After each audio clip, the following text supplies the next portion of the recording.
नमस्कार दोस्तों, स्वागत है आपका हमारे YouTube चैनल पर। एक गांव में बिरजू नाम का एक व्यक्ति रहता था।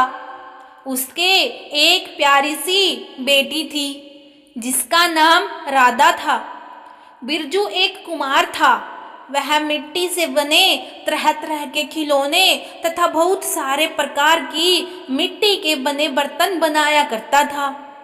बिरजू बहुत ही मेहनती था। वह मिट्टी के बर्तन हमेशा बनाया करता था, लेकिन उनकी मिट्टी के बर्तन कभी नहीं ज़्यादा बिकते थे। उसकी बेटी राधा अपने पिता के साथ मिट्टी बनाने का कार्य भी किया करती थी। एक दिन की बात है, इरादा अपने घर में एक अच्छा खासा मिट्टी का ताजमहल बना लेती है। होगा कहती है कि अपने पिता से मेरे शादी में मुझे ताजमहल दीजिएगा।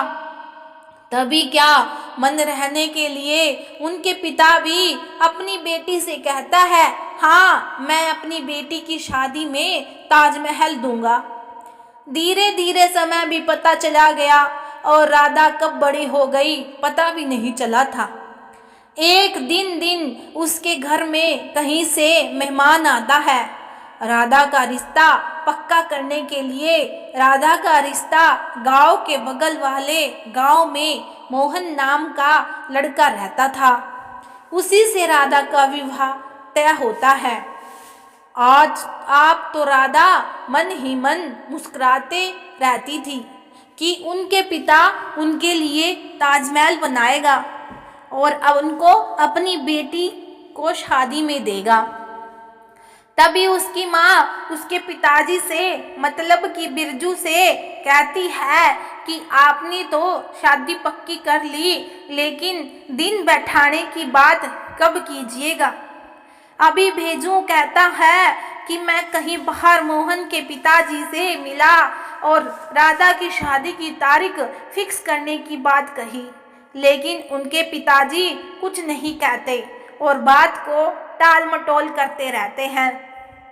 फिर राधा के पिता बिरजू कहते हैं कि ठीक है, मैं आज ही बोल मालिक गाँव, जबकि राधा की शादी किससे हुई थी, मोहन के गांव जाऊंगा और उसे पिताजी से मिलूंगा। अपनी बेटी की शादी के बारे में उसे बात करूंगा। वह अगले दिन ऐसा ही करता है। वह मोहन के घर जाता है, उनके पिताजी से बात करने का प्रयास करता है, लेकिन उनके पिता ही नहीं किसी भी बात करने से मना कर देते हैं। कहता है कि मैं अपने बेटे की शादी बिना दहेज के नहीं करूंगा। तभी बिरजू कहता है कि जिस समय आपने शादी की बात करने आए थे उस समय तो किसी प्रकार का कोई दहेज की बात नहीं की थी। तभी मोहन के पिताजी कहते हैं कि सही बात सही समय पर किया जाता है और यह बात करने के लिए अभी सही समय है। तभी राधा के पिताजी माँ की प्यार से कहते हैं, अच्छा बताइए आपको दहेज में क्या क्या चाहिए। तभी मोहन के पिताजी एक लंबी चौड़ी लिस्ट लिख देते हैं। मुझे दहेज में 2 करोड़ एक बार और इतनी छोटी छोटी शर्म आनी चाहिए है कि फिर उसके पिताजी कहते हैं कि अगर तुम इसे दे पाओगे तो ठीक है, नहीं तो रिश्ता किसी भी तरह से नहीं हो पाएगा। लंबी चौड़ी लिस्ट लेकर अपने घर की तरफ चल पाता है, लेकिन रास्ते में बारिश होने लगती है। वह एक चौराहे पर रुक जाता है और बारिश खत्म होने का इंतजार करने लगता है। जब उस जगह पर बारिश खत्म होने का इंतजार कर रहा था तो वहाँ वह देखता है कि एक भिखारी बारिश में भीग कर ही भीख मांग रहा था। तभी बेजो कहता है कि तुम इतनी ठंड में इतनी बारिश में भीग क्यों रहे हो, क्या तुम्हारे पास रहने का घर नहीं है। तभी वह भिखारी कहता है कि मेरा घर नहीं है, मैं बस हमेशा एक वक्त की रोटी का जुगाड़ कर लेता हूँ, इससे मेरा काम चल जाता है।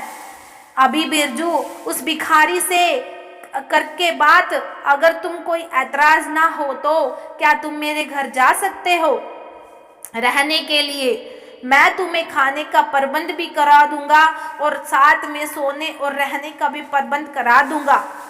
तभी वह भिखारी कहता है कि मैं तो बहुत दिनों से इसी तरह की प्रबंध का इंतजार कर रहा था कि कोई भला आदमी मुझे रहने और खाने का प्रबंध करा दे। बिरजू उस खिलाड़ी को अपने साथ अपने घर के लिए ले जाता है और वहाँ उसे खाने का भी देता है और रहने का प्रबंध भी करा देता है अच्छे तरीके से। बेकार है वहाँ रहने लगता है। करीब 2-3 दिन बाद बीत जाने के बाद लगता है बिरजू बहुत ज़्यादा हताश होने का सहारा करता है। तभी वह भिखारी उससे पूछता है कि तुम इतने ज़्यादा उदास क्यों रहते हो? क्या तुम्हें कोई तकलीफ है? तुम्हारे अंदर ऐसी कोई बात है जो तुम हमसे छुपा रहे हो?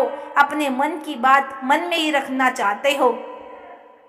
तभी बिरजू कहता है कि देख रहे हो ना बाबा, मेरी बेटी बड़ी हो गई है और दूसरे की शादी तय हुई थी। वह दहेज में बहुत सारा धन दौलत व गाड़ी की मांग कर रही है। मैं अपनी बेटी की शादी के लिए परेशान रहता हूँ।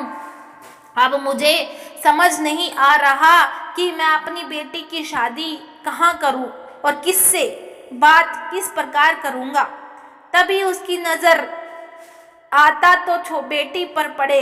वह बेटी को बुलाकर पूछता है, बेटी तुम्हें शादी में क्या क्या चाहिए? तभी राधा कहती है कि बाबा, मुझे शादी में तो ताजमहल चाहिए। तभी वह भिखारी कहता है कि ठीक है, कल सुबह तुम हमारे बगल वाली जमीन पर एक ताजमहल खड़ा रहेगा, जैसे तुम अपनी बेटी की दहेज में दे सकते हो। विरुद्ध राधा को बाबा के बात पर यकीन नहीं हुआ, लेकिन अगली सुबह जब उन्होंने सोकर उठा देखा तो उसे घर के बगल वाले जमीन पर एक बहुत ही बढ़िया और बेहतर ताजमहल बना हुआ था। तभी सब मिलकर उस बाबा के कमरे में जाते हैं और देखते हैं कि बाबा वहाँ पर नहीं है, परंतु जहाँ बाबा रहता था वहाँ पर एक घड़ा रखा था। जब सभी लोग उस घड़े के पास जाते तो बर्तन से आवाज़ आती थी कि यूँ बाबा यहाँ रहता था। वह कोई आम आदमी नहीं था, बल्कि वह एक जादूगर था। वो आप लोगों के लिए बर्तन देकर गया है। आप लोगों को जब भी किसी चीज़ की ज़रूरत हो तो एक कागज़ में लिखकर इस बर्तन में डाल देना। फिर उसके बाद देखते ही देखते पूरा गांव में दरअसल उनके पिता के बारे में चर्चा हो जाती है। सभी लोग सोचते हैं कि राधा से शादी कर ले ताकि उन्हें ध्यान में ताजमहल मिल जाए। अब तो मोहन भी चाहता था कि राधा से हमारी शादी हो जाए। पिता बचते देख बिना किसी लेन देन के, बिना किसी दहेज के, ना वह अपनी मांग बनाने के लिए तैयार रहा था। राधा के पिता मोहन से शादी नहीं करवाना चाहते थे, क्योंकि उनके पिताजी दहेज के लालच में एक बार धोखा खा चुके थे और वह किसी प्रकार का रिस्क नहीं लेना चाहते थे। और उन्होंने अपने ही गांव में एक अच्छा सा लड़का देखकर राधा की शादी करा देने की बात कर दी थी, जिससे वह दहेज में ताजमहल भी दे देता था। बूढ़े बाबा जादूगर की ताजमहल उसे एक जगह से दूसरी जगह ले जाया जा सकता था। ज़्यादा उसी ताजमहल में बैठकर घर से विदा हुई थी। धन्यवाद दोस्तों। अगर आपको यह हमारी वीडियो अच्छी लगी प्लीज़ कमेंट में ज़रूर बता देना, और अगर आप हमारे चैनल पर नए हो प्लीज़ हमारे चैनल को सब्सक्राइब कर देना।